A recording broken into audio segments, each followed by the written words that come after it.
저기요. 우리 딸이랑 많이 닮았네요. 정혜가 공원 벤치에 앉아 윤지를 바라보며 미소를 지었습니다. 하지만 그 미소 뒤에는 딸을 알아보지 못하는 텅 빈 시선이 담겨 있었죠. 윤지는 가슴이 먹먹해져 오는 걸 느꼈습니다. 엄마. 나야. 윤지야. 목소리가 떨렸지만 정혜는 여전히 고개를 갸웃거릴 뿐이었어요. 하지만 이 모든 일이 시작되기 전 그들의 일상은 얼마나 평화로웠는지 모릅니다. 서울 근교 소도시의 작은 주택에서 정혜와 윤지는 소박하지만 따뜻한 하루하루를 보내고 있었거든요. 정혜는 전직 유치원 교사였는데 퇴직 후에도 여전히 아이들을 좋아했어요. 동네 꼬마들이 지나가면 사탕을 나눠주고 꽃무늬 앞치마를 두르고 정원에서 꽃을 가꾸는 모습이 참 정겨웠죠. 윤지는 출판사에서 에디터로 일하며 바쁜 나날을 보냈지만 퇴근 후엔 언제나 엄마와의 시간이 기다리고 있었습니다. 윤지야, 오늘 회사에서 뭐 재밌는 일 없었어? 정혜가 저녁상을 차리며 물으면 윤지는 하루 종일 있었던 일들을 재미있게 풀어냈어요. 엄마, 오늘 작가님이 원고를 또 늦게 주셔서 난리도 아니었다니까요. 그런데 내용이 워낙 좋아서 밤새 읽느라 잠도 못 잤어요. 주말이면 둘이서 동네 뒷산을 산책하곤 했습니다. 정혜는 길가에 핀 들꽃 이름을 하나하나 알려주었고 윤지는 어린 시절처럼 엄마 팔짱을 끼고 걸었죠. 우리 윤지가 언제 이렇게 컸나 싶어. 어제까지도 내 치마폭에 숨어서 울던 것 같은데. 정혜가 딸의 머리를 쓰다듬으며 말하면 윤지는 엄마 그게 언제적 얘기예요 하며 웃었습니다. 저녁 시간이면 둘이서 소파에 나란히 앉아 드라마를 봤어요. 정혜는 매번 같은 패턴의 드라마임에도 불구하고 주인공이 위기에 처하면 아이고 저 사람 어떻게 되는 거야 하며 걱정했고 윤지는 그런 엄마가 귀여워서 몰래 웃곤 했죠. 엄마 어차피 해피엔딩이에요. 걱정 마세요. 그래도 마음이 조마조마하네. 우리 윤지는 참 마음이 넓어. 물론 정혜에게도 나이가 들면서 생기는 자연스러운 변화들이 있었습니다. 가끔 안경을 어디 뒀는지 못 찾겠다며 집안을 뒤지거나 가스레인지 불을 끄지 않고 외출하기도 했어요. 하지만 윤지는 그런 일들을 대수롭지 않게 생각했습니다. 우리 엄마 또 깜빡했네 하며 웃어넘겼죠. 60대 중반이면 그런 건망증 정도는 자연스러운 일이라고 여겼거든요. 어느 날 저녁 윤지가 퇴근해서 집에 들어서는데 구수한 된장찌개 냄새가 코끝을 자극했습니다. 엄마, 저 왔어요. 하고 외치며 부엌으로 들어갔는데 정혜가 쌀을 씻다가 멈춰 서 있더군요. 윤지야, 내가 뭘 하려고 했더라? 된장찌개 끓이시려던 거 아니에요? 아, 맞다. 나이 들으니까 정말 깜빡깜빡해서 큰일이야. 정혜가 웃으며 다시 쌀을 씻기 시작했어요. 그날 밤 윤지는 엄마가 평소보다 일찍 잠자리에 들어간 후 혼자 거실에 앉아 있었습니다. 창밖으로 보이는 달빛이 유난히 밝았고 엄마와 함께 찍은 사진들이 벽에 가득 걸려 있었어요. 유치원 교사였던 엄마의 젊은 시절 사진부터 윤지의 졸업식 때 찍은 사진까지 그 모든 순간들이 소중하게 느껴졌습니다. 며칠 후 평범한 토요일 오후였습니다. 윤지는 빨래를 널다가 거실에서 들려오는 정혜의 작은 웃음소리에 고개를 돌렸어요. 엄마가 오래된 사진첩을 펼쳐놓고 있었는데 그 표정이 어딘지 낯설었습니다. 엄마, 뭐 보세요? 윤지가 다가가서 물었죠. 이 아이 누구더라? 정혜가 윤지의 초등학교 입학 사진을 가리키며 멍하게 웃고 있었어요. 사진 속 7살 윤지는 새빨간 가방을 메고 환하게 웃고 있었는데 정혜는 그 아이가 누구인지 기억하지 못하는 듯 했습니다. 엄마, 그거 제 사진이에요. 초등학교 들어갈 때 찍은 거요. 윤지가 말하자 정혜는 아, 그래? 하며 고개를 끄덕였지만 여전히 확신이 서지 않는 표정이었어요. 그 주 내내 비슷한 일들이 계속 일어났습니다. 정혜가 시장에 갔다가 잔돈을 받지 않고 그냥 나와버린다거나 밥솥에 밥 대신 빨래를 넣어놓고는 이상하네 하며 고개를 갸웃거리는 일이 벌어졌죠. 하지만 윤지는 여전히 심각하게 받아들이지 않았습니다. 우리 엄마, 이제 덜렁이 월드컵 1위다. 하며 농담으로 넘겼어요. 어느 날 저녁 윤지가 회사에서 야근을 하고 있을 때였습니다. 정혜가 갑자기 전화를 걸어왔어요. 윤지야, 집에 누가 들어와 있는 것 같아. 무서워서 화장실에 숨어 있어. 깜짝 놀란 윤지는 서둘러 집으로 달려갔습니다. 하지만 집에는 아무도 없었고 정혜는 거실 소파에 앉아 텔레비전을 보고 있었어요. 엄마, 도둑은 어디 있어요? 도둑? 무슨 도둑? 정혜가 의아해하며 윤지를 쳐다봤습니다. 아까 전화로 집에 누가 들어왔다고 하셨잖아요. 그랬나? 기억이 안 나네. 아무튼 윤지 왔으니까 다행이야. 배고프지? 라면 끓여줄까? 정혜는 아무렇지도 않게 부엌으로 향했어요. 그날 밤 윤지는 잠을 이루지 못했습니다. 엄마의 행동들이 단순한 건망증을 넘어서는 것 같았거든요. 하지만 동시에 설마 우리 엄마가 하는 생각도 들었어요. 아직도 정정하시고 웃음도 많으시고 대화도 잘 통하는데 말이죠. 며칠 뒤 또 다른 일이 일어났습니다. 윤지가 출근 준비를 하고 있는데 정혜가 아침 8시에 저녁상을 차리고 있었어요. 엄마, 지금 아침인데 왜 저녁 준비를 하세요? 저녁? 아니야, 아침밥 준비하는 거야. 정혜는 확신에 찬 목소리로 대답했지만 상에는 분명히 저녁용 반찬들이 올라와 있었습니다. 엄마, 시계 좀 보세요. 지금 오전 8시예요. 8시? 그럼 저녁 8시네. 우리 윤지 배고프겠어? 정혜는 시계를 보면서도 여전히 저녁 시간이라고 생각하고 있었어요. 윤지는 당황했지만 엄마 괜찮아요. 저는 회사 가서 먹을게요 하며 조심스럽게 말했습니다. 회사에서도 윤지는 계속 엄마 걱정이 됐어요. 동료 재현이 윤지야, 오늘 왜 이렇게 멍해? 하고 물었지만 선뜻 대답하기가 어려웠습니다. 엄마의 증상들을 말로 설명하기에는 너무 복잡하고 무엇보다 아직 확신이 서지 않았거든요. 퇴근길에 윤지는 동네 서점에 들렀습니다. 건망증과 치매에 관한 책들을 찾아보았어요. 책장을 넘기면서 읽어본 증상들 중 몇 가지가 엄마의 모습과 겹쳤지만 여전히 아직은 괜찮을 거야라는 생각이 더 컸습니다. 집에 돌아온 윤지에게 정혜가 환하게 웃으며 말했어요. 윤지야, 오늘 하루 어땠어? 힘들었지? 그 순간 윤지는 안도감을 느꼈습니다. 역시 우리 엄마는 괜찮다고 그냥 나이 들어서 조금 깜빡하는 것뿐이라고 스스로를 달랬어요. 하지만 마음 한편으론 작은 불안이 자리 잡기 시작했습니다. 어느 목요일 오후 윤지는 회사에서 급한 원고 마감에 쫓기고 있었습니다. 작가님이 보내온 원고를 검토하느라 정신없이 바쁜 시간이었죠. 그런데 갑자기 휴대폰이 울렸어요. 모르는 번호였지만 뭔가 불길한 예감이 들어 서둘러 받았습니다. 여보세요. 혹시 정혜 어머님의 가족분이세요? 경찰관의 목소리였어요. 윤지의 심장이 쿵 내려앉았습니다.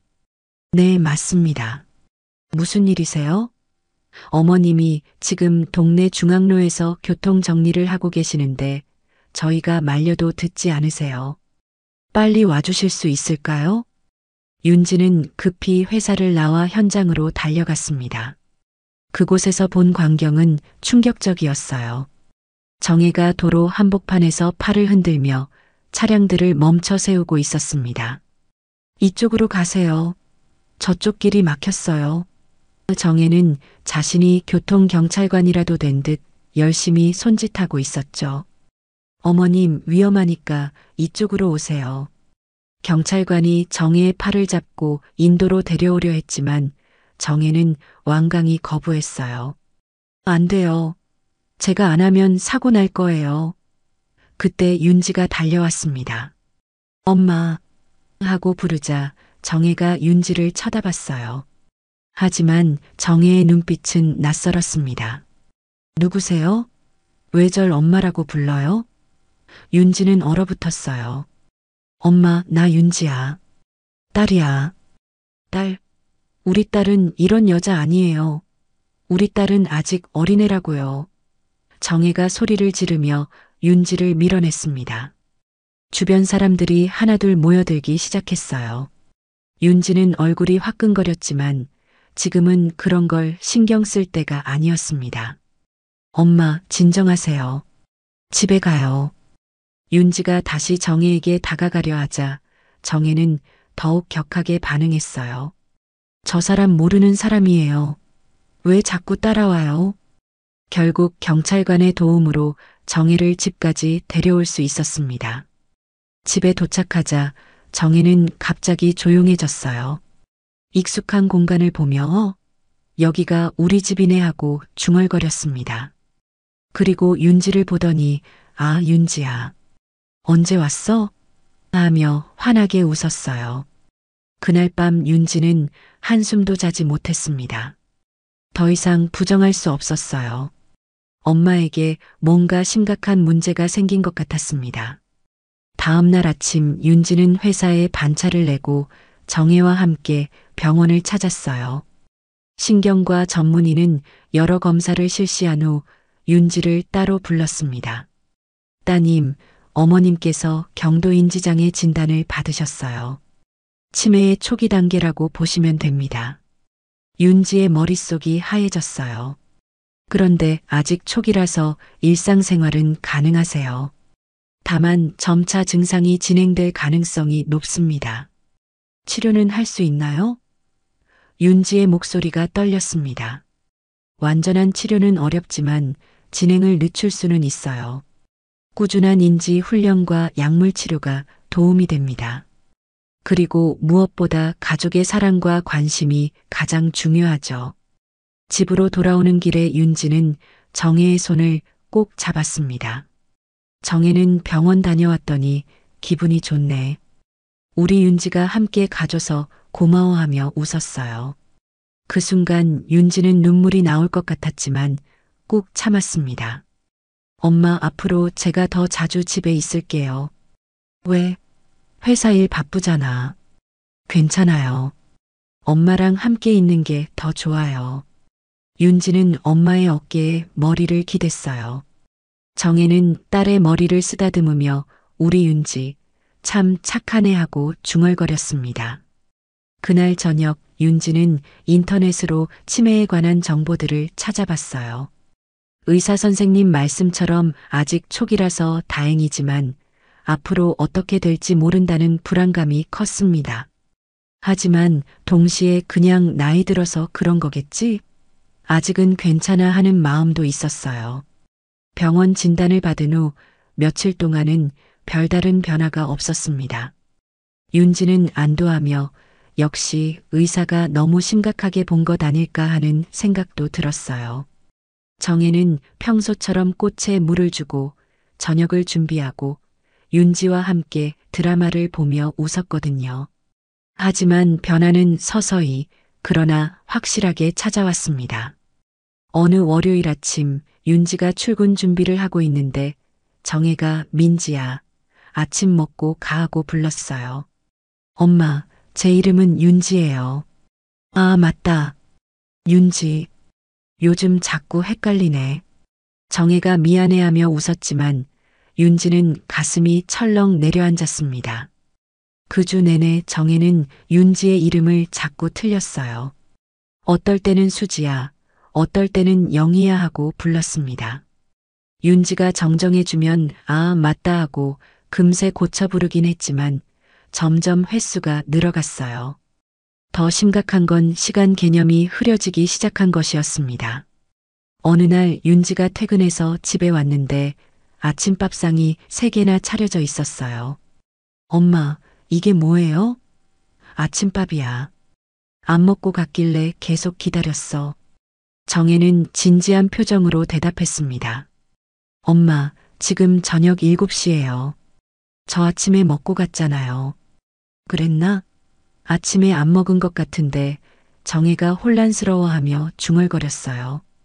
윤지는 아침밥상들을 치우면서 마음이 무거워졌습니다. 밤중에도 이상한 일들이 일어나기 시작했어요. 새벽 2시쯤 윤지가 화장실에 가려고 일어났는데 정혜가 거실에서 누구세요? 여기서 뭐 하는 거예요? 하며 윤지를 경계하고 있었습니다. 엄마, 나 윤지야. 윤지? 우리 윤지는 잠자리에 있을 텐데 정혜가 의심스러운 눈빛으로 윤지를 쳐다봤어요. 다음 날 오후 윤지는 회사에서 급히 집으로 전화를 걸었습니다. 정혜와 약속한 병원 진료 시간이었거든요. 하지만 정혜는 전화를 받지 않았어요. 불안해진 윤지는 서둘러 집으로 갔습니다. 집에 도착하니 정혜가 부엌에서 같은 반찬을 계속 만들고 있었어요. 김치찌개가 4개나 끓고 있었습니다. 엄마, 뭐 하세요? 저녁 준비해야지. 우리 딸 곧 올 텐데. 엄마, 저 여기 있어요. 그리고 김치찌개가 너무 많아요. 정혜는 윤지를 쳐다보더니 아, 윤지야. 언제 왔어? 나 너 기다리고 있었어.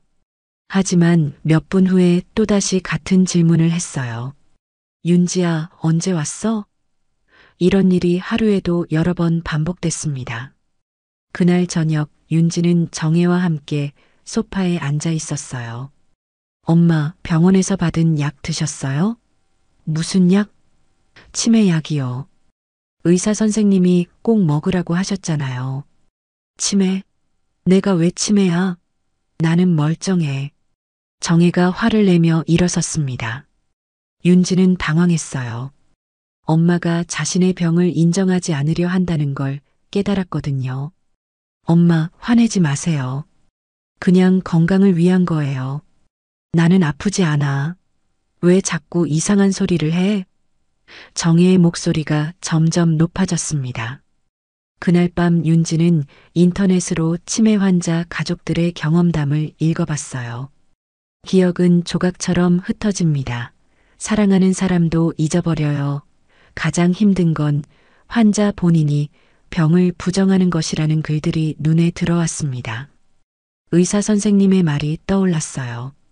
기억은 조각처럼 흘러갑니다. 사랑하는 사람까지도요. 그때는 남의 일 같았는데 이제 현실이 되어가고 있었습니다. 윤지는 그날부터 엄마 다이어리를 만들기 시작했어요.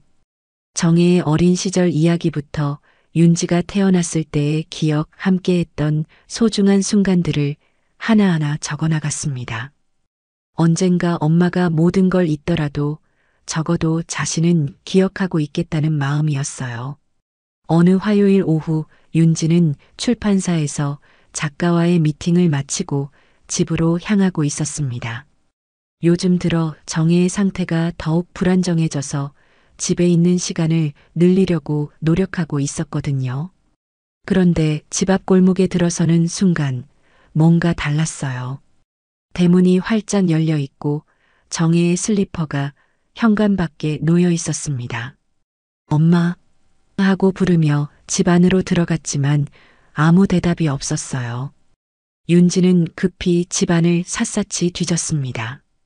화장실, 침실, 부엌까지 모두 찾아봤지만 정혜는 어디에도 없었어요. 심장이 쿵쾅거리기 시작했습니다. 윤지는 떨리는 손으로 정혜의 휴대폰에 전화를 걸었지만 침실 서랍에서 벨소리가 울렸어요. 정혜가 휴대폰을 두고 나간 거였습니다. 윤지는 급히 동네 곳곳을 뛰어다니며 엄마를 찾기 시작했어요. 아주머니, 혹시 우리 엄마 보셨어요? 60대 중반이시고 꽃무늬 앞치마 입으시고 슈퍼마켓 아주머니에게 물어봤지만 못 봤다는 대답뿐이었어요. 빵집, 약국, 미용실까지 동네 구석구석을 다 돌아다녔지만 정혜는 보이지 않았습니다. 해가 지기 시작했어요. 윤지는 더 이상 혼자서는 안 되겠다 싶어 경찰서에 신고했습니다. 치매 환자 실종 신고요. 오후 2시쯤부터 행방불명이에요. 경찰관은 친절하게 접수를 받아주었지만 보통 멀리 가지는 않으니까 걱정 마세요라는 말이 별로 위로가 되지 않았어요. 밤 9시쯤 윤지의 휴대폰이 울렸습니다. 실종 신고하신 분이세요? 지하철 3호선 종점역에서 발견됐습니다. 윤지는 급히 택시를 타고 그곳으로 향했어요. 지하철역은 집에서 1시간도 더 걸리는 곳이었습니다.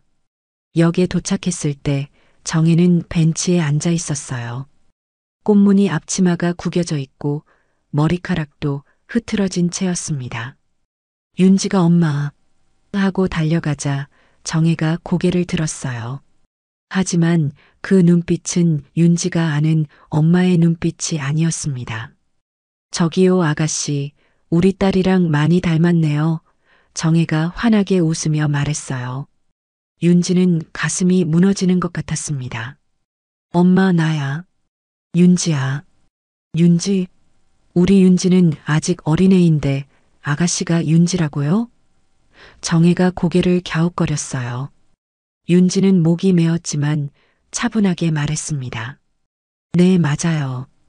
제가 윤지예요. 엄마 딸이에요. 정말요?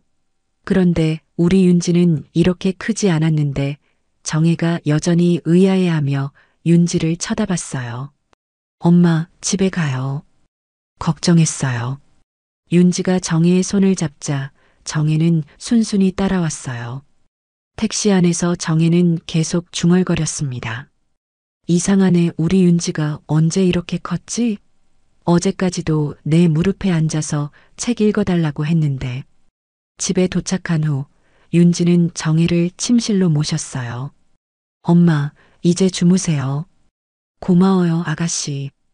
우리 딸 찾는 걸 도와주셔서. 정혜가 윤지의 손을 꼭 잡으며 말했습니다. 그 순간 윤지는 참고 있던 눈물이 터져 나왔어요. 엄마 나야 윤지야. 윤지가 울부짖듯 말했지만 정혜는 이미 잠이 들어가고 있었습니다. 윤지는 엄마의 곁에 앉아 밤새도록 울었어요. 병원에서 들었던 의사의 말이 떠올랐습니다. 기억은 조각처럼 흘러갑니다. 사랑하는 사람까지도요.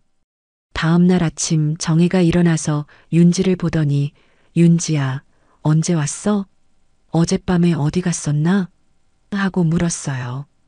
윤지는 복잡한 심정이었습니다. 엄마가 자신을 기억하는 순간도 있고 완전히 잊어버리는 순간도 있었거든요. 그날부터 윤지는 정혜를 혼자 두지 않기로 결심했습니다. 회사에 사정을 말하고 재택근무를 늘렸고 정혜가 잠들기 전까지는 절대 집을 비우지 않았어요. 엄마 다이어리에도 어제 있었던 일들을 자세히 적어두었습니다. 실종 사건 이후 며칠 동안 윤지는 정혜에게서 눈을 떼지 못했습니다. 회사 일도 뒷전이었고 밤에도 제대로 잠을 자지 못했어요. 정혜가 또다시 집을 나갈까봐 불안했거든요. 하지만 정작 정혜는 그 일을 전혀 기억하지 못했습니다. 어느 목요일 오후 윤지가 거실에서 노트북으로 일하고 있을 때였어요.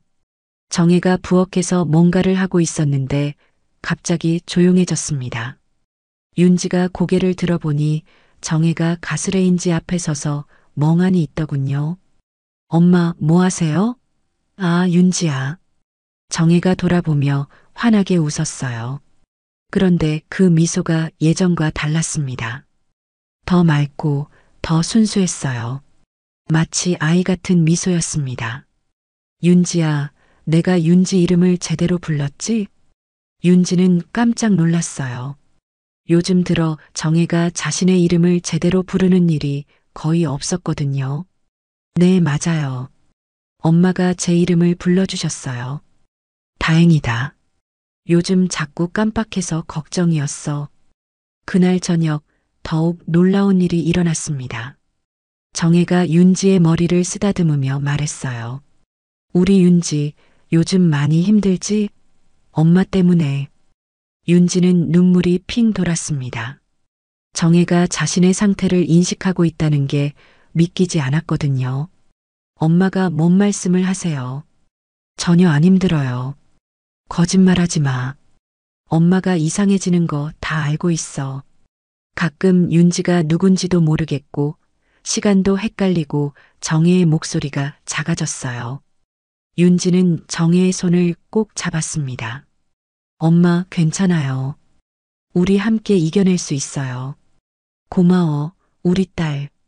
엄마가 너무 많이 잊어버려도 윤지는 잊지 마. 엄마가 윤지를 얼마나 사랑하는지 말이야. 그 순간이 얼마나 소중했는지 윤지는 나중에야 깨달았습니다. 정혜가 자신을 완전히 인식하고 대화를 나누고 사랑을 표현한 마지막 순간이었거든요.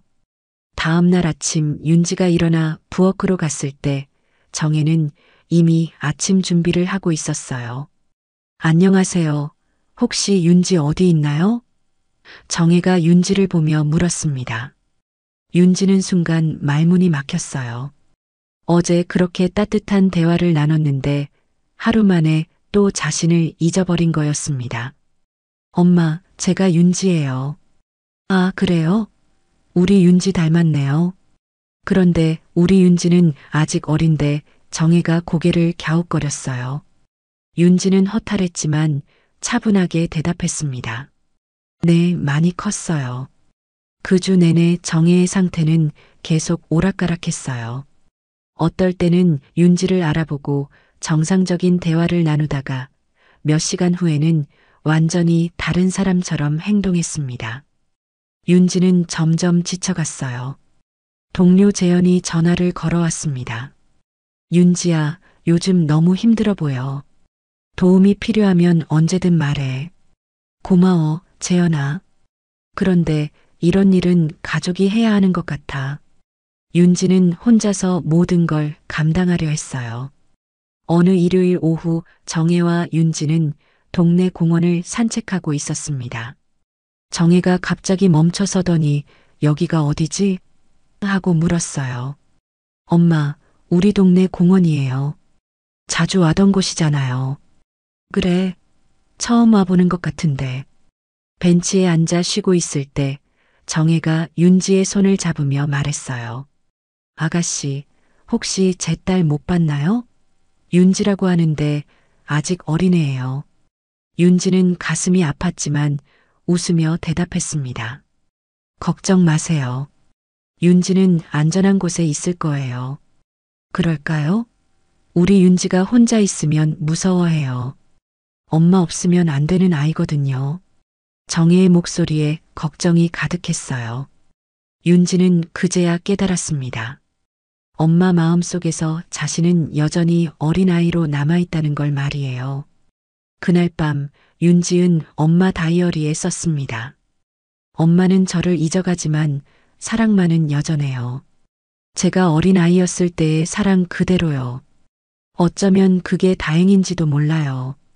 하지만 마음 한편으론 두려웠습니다. 이런 순간들마저 언젠가는 사라질 테니까요.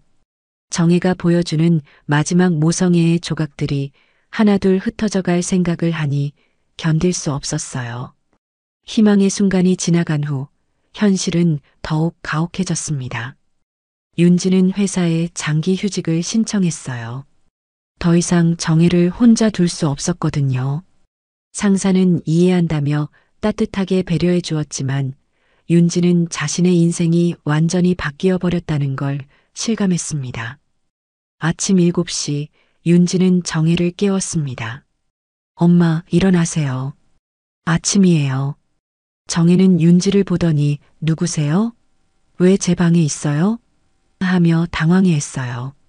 이제는 이런 반응이 일상이 되어버렸습니다. 윤지는 차분하게 대답했어요. 저는 윤지예요. 엄마 딸이에요. 딸. 아, 그래요. 그런데 우리 윤지는 어디 갔어요? 정혜가 방을 둘러보며 물었습니다. 제가 윤지예요, 엄마. 아니에요. 우리 윤지는 이렇게 크지 않아요. 아직 초등학생이거든요. 정혜는 확신에 찬 목소리로 말했어요. 매일 아침마다 같은 대화가 반복됐습니다. 처음에는 속상했지만 이제 윤지는 익숙해졌어요. 오히려 정혜가 혼란스러워하지 않도록 맞춰주기 시작했습니다. 네, 맞아요. 윤지는 학교에 갔어요. 제가 대신 엄마를 돌봐드릴게요. 윤지는 매일 정혜와 함께 시간을 보내는 새로운 루틴을 만들었습니다. 아침에는 함께 산책을 하고 오후에는 그림책을 읽어주었어요. 정혜가 유치원 교사였던 시절을 떠올리며 아이들에게 읽어주던 책들이었습니다. 옛날 옛적에 착한 공주님이 살았어요. 윤지가 책을 읽어주면 정혜는 아이처럼 눈을 반짝이며 들었어요. 그 다음에는 어떻게 돼요?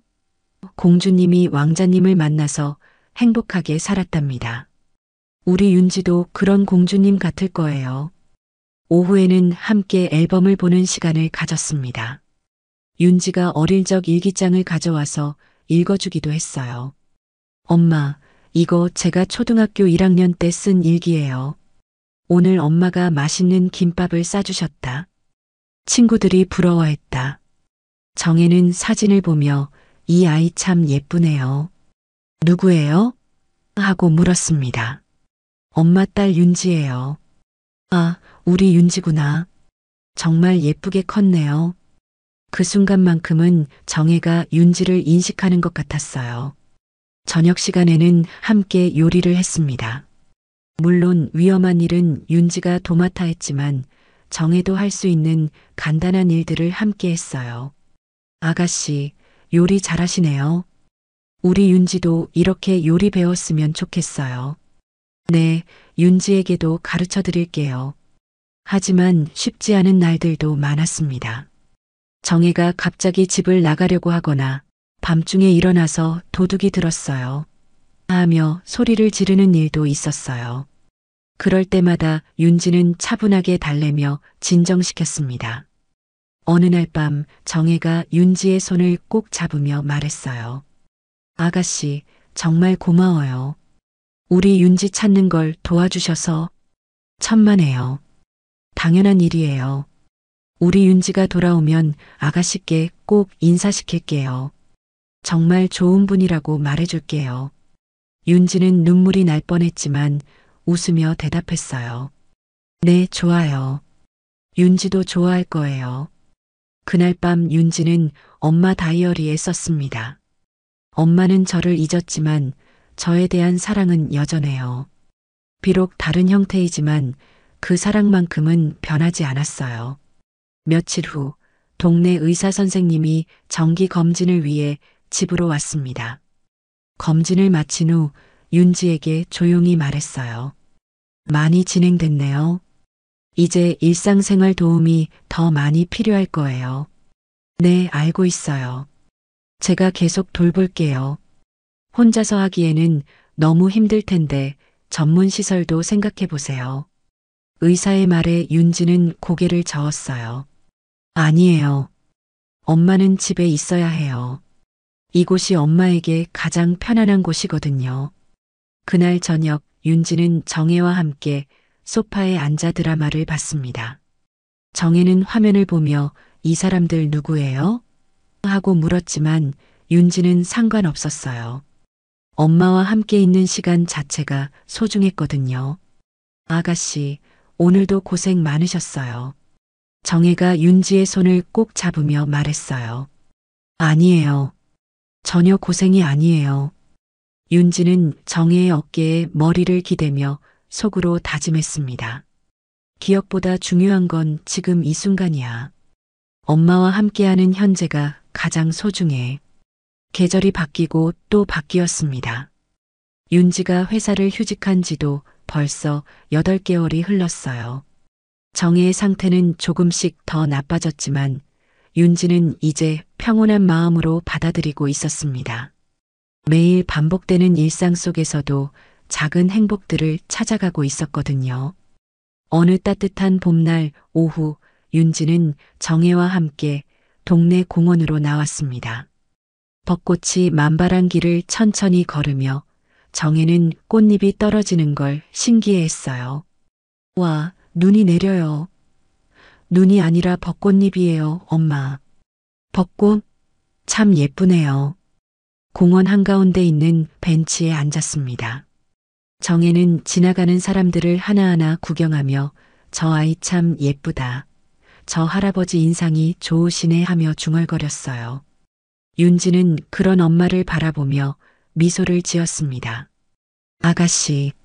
정혜가 갑자기 윤지를 돌아보며 말했어요. 네. 저기요, 우리 딸이랑 많이 닮았네요. 이제는 너무나 익숙한 말이었습니다. 처음에는 가슴이 아팠지만 이제 윤지는 다르게 받아들이고 있었어요.